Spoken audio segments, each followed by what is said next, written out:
నాకు ఎప్పటి నుంచో డౌట్ సార్, వడ్లకు విలువ ఎక్కువ బియ్యానికి విలువ ఎక్కువ? మార్కెట్లో అయితే బియ్యానికే విలువ ఎక్కువ, నా దృష్టిలో మాత్రం వడ్లకే విలువ ఎక్కువ. అదేలా సార్? ఈ వడ్లే లేకపోతే బియ్యం ఎక్కడి నుంచి వస్తుంది? ఒకప్పుడు ఈ రైస్ మిల్ మీదే ఆధారపడి ఉంటారు కదా సార్. దీంతోనే మీ కుటుంబాన్ని పోషించుంటారు, దీని మీద వచ్చిన సంపాదనతోనే మీ పిల్లలను చదివించుంటారు. ఇప్పుడు ఎందుకు పనికి రాకుండా పోయింది కదా? దీని మీద ప్రేమ చచ్చిపోయిందా? ఎందుకు చచ్చిపోద్ది? మరి వాడి మీద ఎందుకు సార్ చచ్చిపోయింది? అప్పుడు మీరు అనుకున్నట్టు ఇప్పుడు వాడు లేడనేగా. వాడేదో తప్పు చేశాడని కదా సార్ మీరందరూ వాడిని విలేసింది.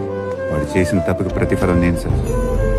ఇందాక మీరు అన్నారు కదా, ఈ వడ్లు లేకపోతే బియ్యం లేవని. వాడు లేకపోతే నేను లేను సార్.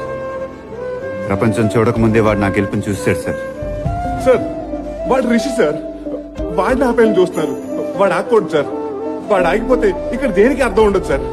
ఆ రోజు నా మీద పడిన నింద వాడి మీద వేసుకుని వాడి జీవితాన్ని నాకు ఇచ్చాడు సార్. చూడు ఎలాగున్నావో, గెలవటం అంటే ఇదిరా. నువ్వు ఓడిపోయావు కదరా. నువ్వు గెలిస్తే నేను గెలిచినట్టే కదరా. దానివల్ల వాళ్ళ నాన్నను పోగొట్టుకున్నాడు, మీ నమ్మకాన్ని పోగొట్టుకున్నాడు. ఈ రోజు వాడు ప్రేమించిన అమ్మాయిని కూడా పోగొట్టుకుంటున్నాడు. కానీ ఇప్పటి వరకు అలా ఎందుకు జరిగిందని మాత్రం ఎవరికి చెప్పలేదు సార్. అది సార్ వాడు నమ్మిన ఫ్రెండ్ కోసం ఎంత చేస్తే ఇంకా ప్రేమించిన అమ్మాయి కోసం ఎంత చేస్తాడు. అలాంటి మన జీవితంలో ఉండాలంటే అదృష్టం ఉండాలి సార్. మరి అదృష్టం మీకుందో లేదో నాకు తెలియదు. ఆ రోజే చెప్పాను కదా పూజ, వాడు వచ్చాడంటే ఏదో చేస్తాడని. ఇది చేశాడు. పల్లవి నా లైఫ్ లోనే ఉండదు అనుకున్నాను, తీసుకొచ్చి నా పక్క నుంచో పెట్టాడు. అది పూజ వాడు. వాడంతే.